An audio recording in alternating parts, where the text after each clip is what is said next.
1893 में इस देश का एक युवा नौजवान, एक ऐसी धड़कन जो शिकागो गया था। मैं जानना चाहता हूं यहाँ उपस्थित तमाम सभों में कौन कौन लोग हैं जो उस नौजवान को जानते हैं। स्वामी विवेकानंद। उस समय वो विवेकानंद थे और उस शिकागो में जिस बात की उन्होंने धारणा बनाई थी, उसी धारणा पे आज मुझे यहाँ देखने को मिला। उन्होंने क्या कहा था? पर स्त्री च दारेषु पर धनम च लोष्ठवत आत्मत सर्वभूतेषु, कि पूरा विश्व हम एक आत्मस्वरूप हैं, वही मेरे भाई हैं, वही मेरी बहन है। और उन्होंने संबोधन भी किया था, my American brothers and sisters. वो एकदम नई चीज थी। और आज मुझे इस प्रांगण में अपने ही घर के आंगन में आकर के वैसे ही अनुभूति मिली है कि इतना सुखद वातावरण और इतना सुंदर वाणी। और सबसे पहले तो मैं नमन करना चाहूँगा। मुझे लगता है कि मैं कहीं आपसे मिला हुआ हूँ, अब वो जगह कहाँ है, किसी कार्यक्रम में हो, लेकिन बहुत अच्छा सदा हुआ। और संचालन, मैं सर्वप्रथम संचालिका महोदया सादर प्रणाम करता हूँ, नमन करता हूँ। मेरे परिवार के वरिष्ठ सदस्य और जो मुझको इस मोहल्ले में खींच के लाए हैं, आदरणीय राजेश जी भाई साहब, जो मेरे परिवार के सदस्य हैं, राजेश श्रीवास्तव जी, हमारे ही परिवार के एक सदस्य जो सब दिनों पहले हमारे ही गांव से निकल करके आज इस महल के और इस पूरे इकाई को जोड़ा है, आदरणीय सुदीप श्रीवास्तव जी, परम आदरणीय छोटे भाई मेरे राजीव कृष्ण गोपाल जी, मेरे साथियों, मेरी मातृशक्ति और मेरे बहनों, भाइयों, पत्रकार बंधुओं, साथियों, मेरे साथ चल के आए हुए दो सदस्य भी। आज यह निश्चित तौर पर इतना सुखद वातावरण है कि जब हम सब ने इस राम की परिकल्पना किया था कि इस अयोध्या में हम अवध क्षेत्र में रहते हैं, यह अवध का ही क्षेत्र है, यही वो क्षेत्र है जो लक्ष्मण जी को मिला था। और इसी रास्ते लक्ष्मण जी का यह राज्य भी है, इसलिए उसको लक्ष्मणपुरी कहा जाता है। और इसी रास्ते सीता जी को छोड़ने के लिए राम जी के आग्रह पर वो गए भी थे। साथियों, जिस व्यवस्था पर पूरी दुनिया, पूरा देश दीपावली के दिन यह प्रकाश का पर्व मनाता है, वही अयोध्या परसों तक सूनी पड़ी रहती थी, वहां की गलियां अंधियारी रहती थी। इस बात की वेदना माननीय मुख्यमंत्री योगी आदित्यनाथ जी के हृदय में बराबर थी। लेकिन जब यह अवसर आप सबके द्वारा उनको प्राप्त हुआ, तो सर्वप्रथम कार्य उन्होंने यही किया कि वहां पर जो पहली बार दीप जले थे, मैं जानना चाहूंगा कितने लोग हैं जो जानते हो कि जो पहली बार अयोध्या में दीपक जले वो कितने थे? शायद नहीं याद होगा। 5 लाख दीपक। और मैं उसका गवाह हूं, क्योंकि ये पूरी योजना हमारी बनाई हुई थी। उसमें कुछ चेंज अधिकारियों ने किया, आने वाले समय में वो पूर्ण होगी। इस योजना में हमारा ये अर्थ था कि प्रत्येक घर को हम उसमें सम्मिलित करें और उन घर वालों को हम दिए, बाती और सरसों का तेल उनको उपलब्ध कराएं। उनसे कहें, आग्रह करें कि वो अपने द्वार के बाहर एक कलश लगाएं और वंदनवार सजाएं और उस वंदनवार कलश के साथ साथ दीपक जलाएं। एक दीपक उसमें देश की सेना के लिए भी जलाएं। इस परंपरा को हम लेना चाहते थे, लेकिन अधिकारियों के आग्रह पे, और ये आप जानते हैं कि ऐसी स्थितियां बनती हैं जो बहुत कुछ हम लोग चाह के भी कहीं न कहीं रुकना पड़ता है। लेकिन माननीय मुख्यमंत्री योगी आदित्यनाथ जी रुकने वालों में से नहीं है। अब वह उस चीज को प्रेरित करा रहे हैं। आज कितने दीपक जल रहे हैं, कितने लोग जानते हैं? और बताइए, और बताइए। यस, 25 लाख दीपक का प्रसंग आज पूर्ण हुआ है। मुझे बहुत खुशी है, आप बहुत जागरूक हैं। क्या शुभ नाम है आपका? मनीषा जी, आप बहुत बहुत जागरूक हैं, मुझे बहुत खुशी हुई। देखिए, हमें अपनी परंपराओं से, यहाँ बहुत से बच्चे बैठे हैं, मैं सबसे पहले कहना चाहूंगा कि जो सनातन है वह निरंतर है। सनातन का ना आदि है ना अंत है, और वही सनातन है जिसका ना आदि है ना अंत है। उस सनातन की निरंतरता में सबसे बड़ी चीज है हमारे रिचुअल्स, हमारे त्योहार। हम अपने त्योहारों को अगर आगे पकड़ के बढ़ते रहेंगे तो निश्चित तौर पर संस्कार के आगे पूरे विश्व को झुकना पड़ा। Columbus Vasco D gamma Bharat ढूंढने आए थे, उन्होंने देखा भारत कैसा देश है, हमको कहीं जाना नहीं पड़ा था। हमारी सभ्यता बहुत प्राचीन है, हम बहुत पहले से डेवलप थे। तो आज हमको ये अवसर मिला है, हम उस चीज पर आगे बढ़ रहे हैं। हमारी जागरूकता जिज्ञासा होनी चाहिए। जब मैं वहां से चला हूं, क्योंकि माननीय मुख्यमंत्री जी 6 बजे करीब वहां से निकले होंगे, उसके पहले हम लोग वहां से निकल आए हैं और अभी एक बहुत बड़ा कार्यक्रम जो स्वरूप लेने जा रहा है, जिसके लिए लोग हमसे जगह जगह पूछा करते थे। मैं प्रवक्ता भी हूँ पार्टी का, ये अध्यक्ष पद तो मुझको बाद में मिला, लेकिन मैं प्रवक्ता बहुत वर्षों से हूँ। तो टीवी चैनल पे मुझसे पूछा जाता था कि रामलाला हम आएंगे, तारीख नहीं बताएंगे। हमने तारीख बताई, अब उसका मुहूर्त हो रहा है, उद्घाटन हो रहा है। और ऐसा इतिहास में जो राम राजा हैं, क्योंकि राम लंका विजय करने गए थे, लंका विजय करके आए थे, अर्थात यह पूरा भारत मंडल एक था और उसके चक्रवर्ती सम्राट राजा दशरथ थे। यह आपकी जिज्ञासा के लिए बता रहा हूं मैं। राजा रामचंद्र लंका गए और लंका विजयी होके लौटे। आप में से कुछ लोग लंका गए होंगे, जरूर गए होंगे, मैं भी गया हूं, संघ की दृष्टि से भी गया हूं।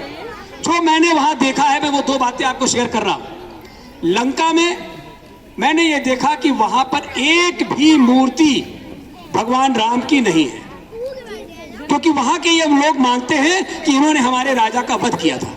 लेकिन सबसे ज्यादा मूर्तियां पवन सुत हनुमान की हैं, जिन्होंने लंका का विध्वंस किया था। यह बड़ी आश्चर्यजनक बात है। वहां इतना बड़ा घंटा लगा है जो सोने का है, जिसका वजन जो वो लोग बताते हैं उसके हिसाब से, बाकी वो टंगा हुआ है, मैंने वजन नहीं किया है, उसका वजन 1.5 टन है।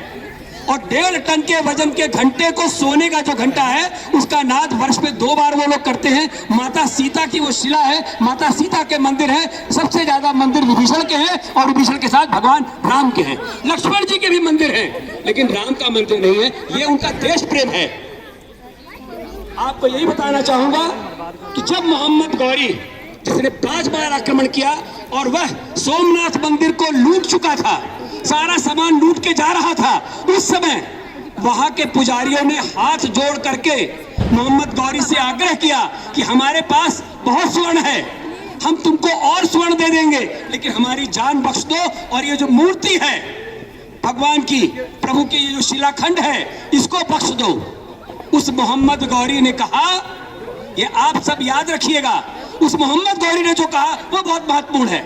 उसने कहा कि निश्चित तौर पर जो स्वर्ण मुद्राएं तुम्हारे पास है वो तो मैं लूंगा ही, वो तुमको देना ही पड़ेगा। अगर मैं शिलाखंड छोड़ दूंगा तो जब मैं ऊपर जोजक में जाऊंगा, वहां मुझसे पूछा जाएगा और मेरे ऊपर यह आरोप होगा कि मैंने मूर्ति पूजक को छोड़ दिया और मूर्ति को भंग नहीं किया, तो मैं अपने धर्म से अलग माना जाऊंगा। यह भावना हम सबके अंदर होनी चाहिए।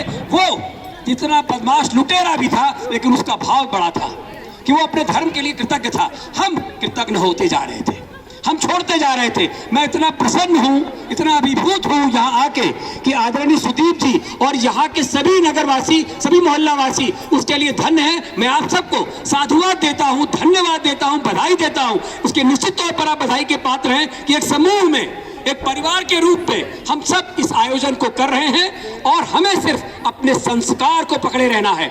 अपने बच्चों को बताना है शंख क्या है, पदम क्या है, घंटा क्या है, यह उनको ज्ञान देना है। अगर हम सिर्फ अपने संस्कार को पकड़े रहेंगे तो समाज की तमाम कुरीतियां अपने आप ध्वस्त हो जाएंगी। बहुत छोटा सा काम आपने किया था, बहुत छोटा सा काम था। 2014 में मई में आप सबने एक आदेश माना था और आज आपके आदेश के आगे पूरी दुनिया नतमस्तक है। अभी छोटी सी बात हुई, किसी ने रामचरितमानस की प्रतियां जला दी। जिन लोगों ने रामचरितमानस की प्रतियां जलाई उनका क्या होगा, वो ईश्वर मालिक है। लेकिन आप सबने क्या किया, हार नहीं मानी, रार नहीं ठानी। और आपने रार क्या ठानी, हनुमान चालीसा पढ़ना शुरू कर दिया। जगह जगह हनुमान चालीसा होने लगी और उस हनुमान चालीसा का क्या हुआ, पूरा विश्व मोदी चालीसा पढ़ने लगा, पूरा विश्व हिंदुस्तान चालीसा पढ़ने लगा, पूरा विश्व हिंदुस्तान के आगे झुकने लगा। तो जो आपको करना है वो आप करिए और जो जिसको करना है वो करेगा। मैं इस समिति से अपने आप को जोड़ चुका हूं। मैंने आग्रह किया अपने साथ रहने वाले हमारे सामने के जितने भवन हैं, मैं स्वयं उनके घर गया हूं। श्री सक्सेना जी पता नहीं आए कि नहीं आए, मैंने फोन किया है, वो आ भी रहे होंगे। मैंने उनसे भी आग्रह किया है कि हम लोग वहां से जुड़े और आदरणीय सुदीप जी के हाथ को मजबूत करें, वहां बैठे, हमारी संख्या और बढ़े और यह कार्यक्रम हम और भव्य आयोजन में करें। मैं आपको विश्वास दिलाता हूं कि अगला जो कार्यक्रम होगा वह इससे भी भव्य होगा। और एक लाइन और बोलूंगा जो मेरी उद्घोषणा जी ने कहा है कि जहां कम वहां हम, इस भाव के साथ मैं आपके साथ जुड़ता हूं, जोड़ता हूं। एक अच्छा अवसर है, दो शब्द और बोलना चाहूंगा। नारी शक्ति वंदन अधिनियम यह प्रधानमंत्री नरेंद्र मोदी जी लाए हैं, कितने लोग जानते हैं? नारी शक्ति वंदन अधिनियम क्यों लाना पड़ा यह भी समझिए कि प्रधानमंत्री नरेंद्र मोदी जी, यह हमारा संस्कार, हमारे रिचुअल था, यही हमारा संस्कार था। यत्र नारस्तु पूजते रमन्ते तत्र देवता। हम ये मान के चलते थे उनकी देवी पूजपत कमल तुम्हारे, सुर नर मुनि सब हो सुखारे, कि देवी की उपासना से ही हमने सिंह पे बैठाया, 8 हाथों में शस्त्र दिए, महादेव के 4 हाथों में, 3 हाथ में शस्त्र है, हमने उनके 8 भुजाओं में शस्त्र दिया, उनको सबसे मजबूत प्राणी सिंह में बैठाया। और तो और अभी चर्चा हुई ग्रोवर जी की, जब जरूरत पड़ी तो माता काली को रोकने के लिए, उनके वेग को रोकने के लिए भगवान शिव के ऊपर उनका पैर भी पड़ा, जो उनके पति थे।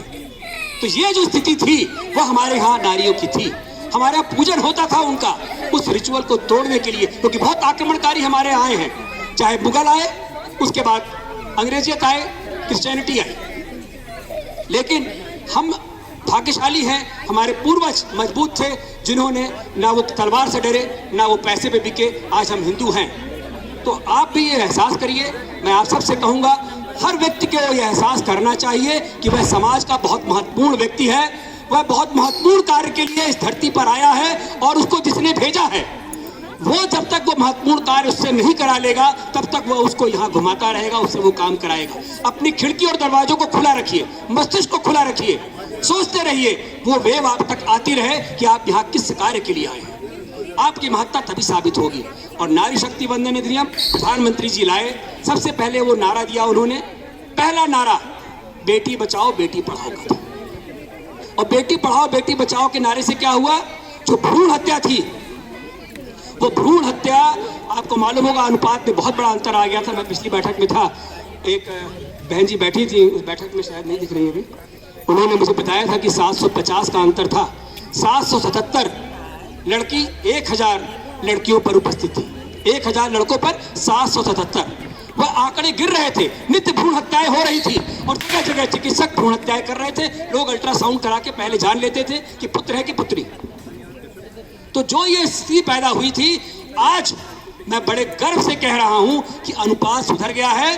अब हम भ्रूण हत्या 99.9% बंद हो चुकी है, कहीं नहीं हो रही। अगर कोई हो रहा है तो उस पूरा चिकित्सालय कैंसिल हो रहा है, उसको जेल भेजने की कार्रवाई हो रही है। तो ये जो काम है, यही नारी शक्ति वंदन अधिनियम में प्रधानमंत्री जी ने किया था। अब पंचायत से लेकर पार्लियामेंट तक आपकी भागीदारी बढ़ेगी। मैं चाहता हूं कि अब जैसे आप बाहर आई हैं, इतने कॉन्फिडेंस के साथ आज सबके सामने अपनी बात रख रही हैं, आप लोग भी बाहर आए और अपनी भागीदारी सुनिश्चित करें। निश्चित तौर पर अब समय परिवर्तित होगा, जहां नारी शक्ति होगी वहां संस्कार होगा, वहां संपन्नता होगी। यह मान करके मैं आज अपनी वाणी को विराम दे रहा हूं, लेकिन एक लाइन कहूंगा, हाथ खाली ही सही, लाख दलदल हो पांव जमाए रखिए, लाख दलदल हो पांव जमाए रखिए, हाथ मुट्ठी खाली ही सही, हाथ उठाए रखिए।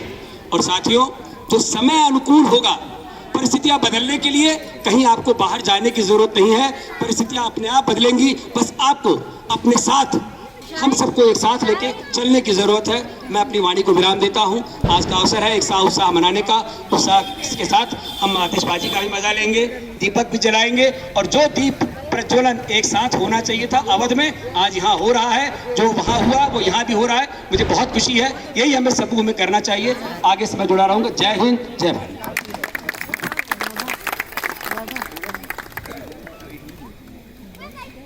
बहुत ही सुंदर शब्दों में आपने हम सब के ही दिल की बात कही, और बच्चे भी हैं, और निश्चित